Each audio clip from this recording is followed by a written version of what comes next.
네, 미래는 창의적, 융합적 인재가 필요합니다.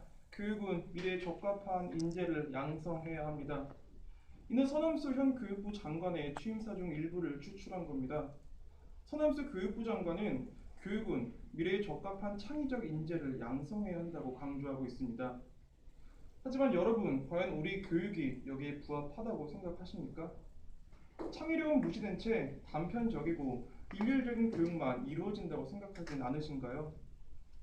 여기에 대해 문제의식을 가지고 있던 교육부는 그 근본 원인이 바로 현재의 문이과 제도에 있다고 판단했습니다. 현재 문이과 제도는 1963년도에 본격적으로 시작됐고 이후 50년 넘게 현재까지 지속되어 왔습니다. 당시 문이과를 분리한 이유는 급속한 경제 성장을 위해 한 분야의 전문가를 양성하는 게 무엇보다 중요했기 때문입니다.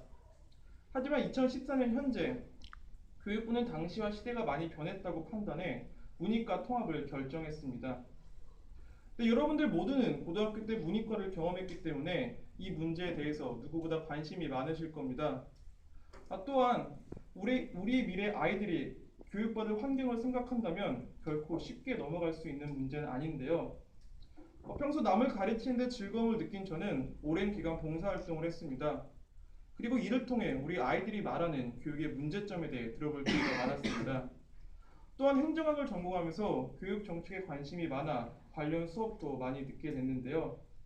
저는 오늘 이런 제 지식과 경험을 바탕으로 문이과는 통합되어야 함을 주장하고 이를 뒷받침하기 위해 다음과 같은 두 가지 말씀을 드리겠습니다. 첫 번째로 창의적, 융합적 인재를 양성하기 위해서 문이과 통합이 필요하다는 점을 말씀드리겠습니다. 이어 두 번째로 문이과 통합에 따라 제기된 주요 문제점 두 가지를 제시하고 여기에 대한 해결 방안을 말씀드리겠습니다. 첫 번째로 창의적, 융합적 인재를 양성하기 위해서 문이과 통합이 필요합니다. 현 시대는 융합적 사고를 할 수 있는 인재를 필요로 합니다. IT업계 선두주자인 구글에서는 측정할 수 있는 것이 아니면 아무것도 믿지 않는다는 말을 자주 합니다. 하지만 그런 구글조차도 채용 시 측정할 수 없는 인문학적 지식을 물어 개인의 문과적 소양을 확인하곤 합니다. 즉 문과와 이과, 이과와 문과를 넘나드는 융합적 사고를 할 수 있는 인재의 중요성을 단적으로 보여준 거죠. 융합적 지식의 중요성을 자각한 주요 선진국에서는 문이과를 구분한 지 오래됐습니다. 하지만 우리나라는 50년째 문이과 구분에서 벗어나지 못했으며 이로 인해 학생들은 한쪽으로 편중된 사고를 할 수밖에 없습니다. 지난 6월 전국경제인연합회가 국내 1023개 대기업 기업 인사 담당자를 대상으로 한 설문조사에 따르면 현 교육 정책이 융합형 인재 양성에 적합하다 답한 사람은 전체 13.7%에 불과했습니다. 즉 현 교육 정책이 융합형 인재 양성에 적합하지 않다는 점을 의미합니다. 따라서 학생들의 융합적 사고를 기르기 위해선 현재 문이과 제도를 통합해서 학생들이 양쪽 학문을 모두 접할 수 있는 기회를 제공해 주는 게 중요합니다. 두 번째로 저는 문이과 통합에 따라 제기되는 주요 문제점 두 가지와 여기에 대한 해결 방안을 말씀드리겠습니다. 문이과 통합에 따라 제기되는 가장 큰 문제점은 바로 사교육비 증가입니다. 일각에서 문이과 통합으로 전반적인 과목 수가 증가함에 따라 사교육이 늘어날 수 있다고 우려합니다. 하지만 우리나라 사교육비 중에서 가장 큰 비중을 차지하는 건 바로 수학입니다. 교육시민단체인 사교육 걱정 없는 세상의 조사 결과에 따르면 전체 사교육비 중에서 수학은 47.8%로 가장 큰 비중을 차지하고 있는 것으로 나타났습니다.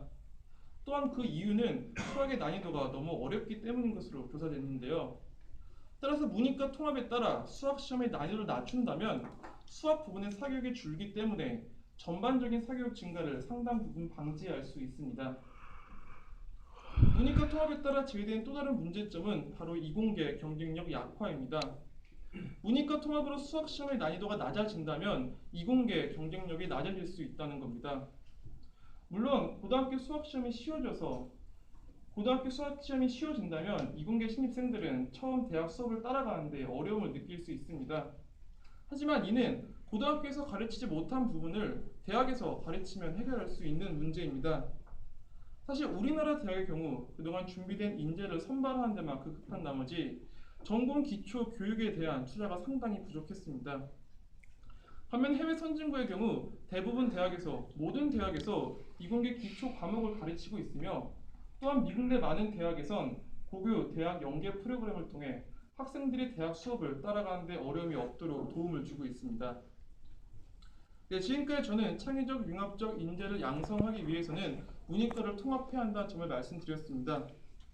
또한 문이과 통합에 따라 제기되는 주요 문제점 두 가지를 제시하고 이에 대한 해결 방안을 말씀드렸습니다. 네, 그럼 마지막으로 제 스피치 결론 말씀드리겠습니다.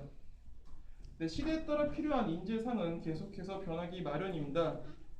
문이과가 처음 도입됐던 1960년대에는 전문성을 갖춘 인재가 필요했습니다. 하지만 2014년 현재는 단순한 전문화가 아니라 남들과 다른 방식으로 남들과 다르게 사고하는 게 무엇보다 중요한 시대가 됐습니다. 우리 속담 중에 이런 말이 있죠.